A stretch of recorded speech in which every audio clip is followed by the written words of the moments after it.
Hello, my name is Asim Mansuri, and this is my creative critical reflection on the movie Dawg. The first topic that I want to go over is conventions and social groups. Our story perfectly fits into the typical standards of a high school sports movie. We have a variety of common conventions that are illustrated in many sports movies, such as a training montage.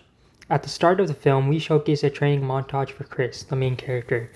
This is a common convention in sports movies to show the main character developing their skills as well as to show their hard work. Next, we have character traits.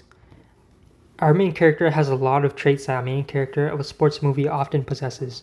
He has traits of a good athlete, such as being fast, strong, and confident. He is also shown to display a big ego, a common trait. By having the main character be great, it adds to a common storyline of sports movies, which I'll go over next. This storyline is where the main character struggles and faces challenges in the beginning and then practices hard, changes his way, has character development, and more. From this, the main character will win whatever big event there is at the end of the movie, and it will be happily ever after. That's basically what we chose to go with for our story. For the film opener, we showed Chris struggling by bad decision making, not following plays, and missing shots. This would lead into the development of the story where Chris works hard to fix his mistakes to make a great comeback. The next topic that I want to go over is social groups. So our film represents the social group of sports teams. Sports teams regularly interact and develop social bonds while also chasing a common goal of winning in their sport. One issue that comes from this is ego versus teamwork, where teammates must learn to play as a team to win rather than let their selfishness carry them away, a common way that sports teams lose. The next area that I want to focus on is marketing and engagement. So engaging with the audience is something that every film must accomplish. There are many possible ways to get the audience to be immersed in our experience, and we had a variety of factors to bring this together. We also have plans for how we would produce our film, market it, and distribute it. All of these steps are essential to the success of the film.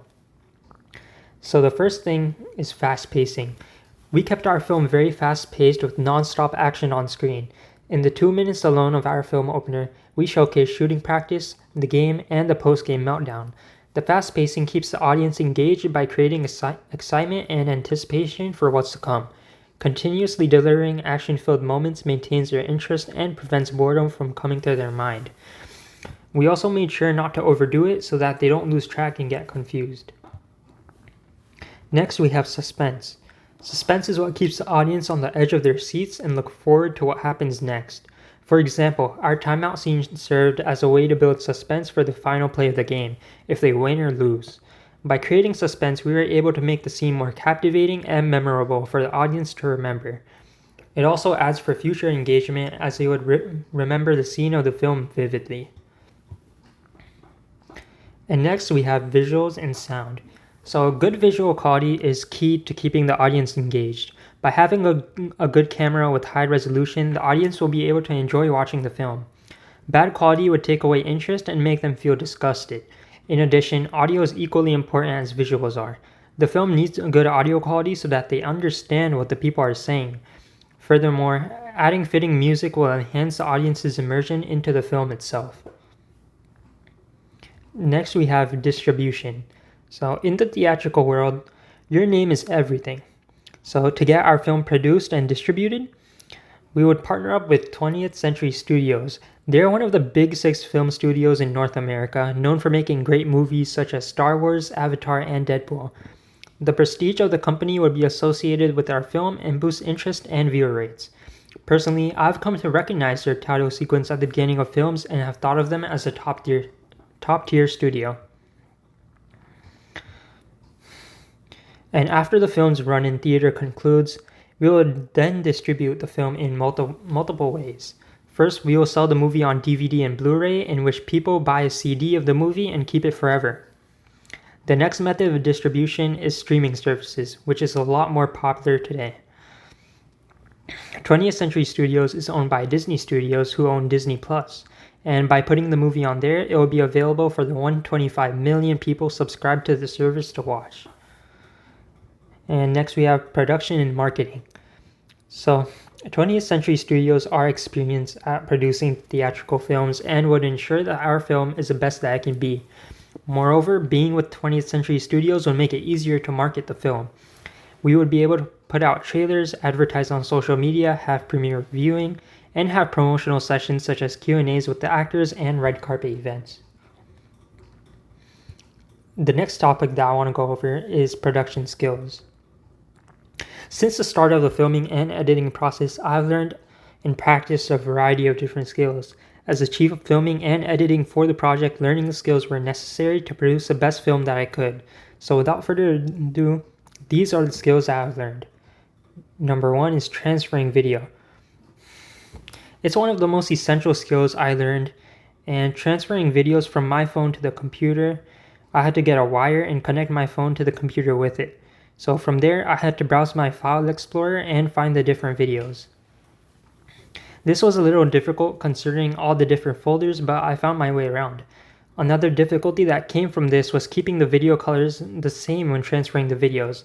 Unknowingly, my phone was set to filming in HEVC, a video compression standard for higher quality.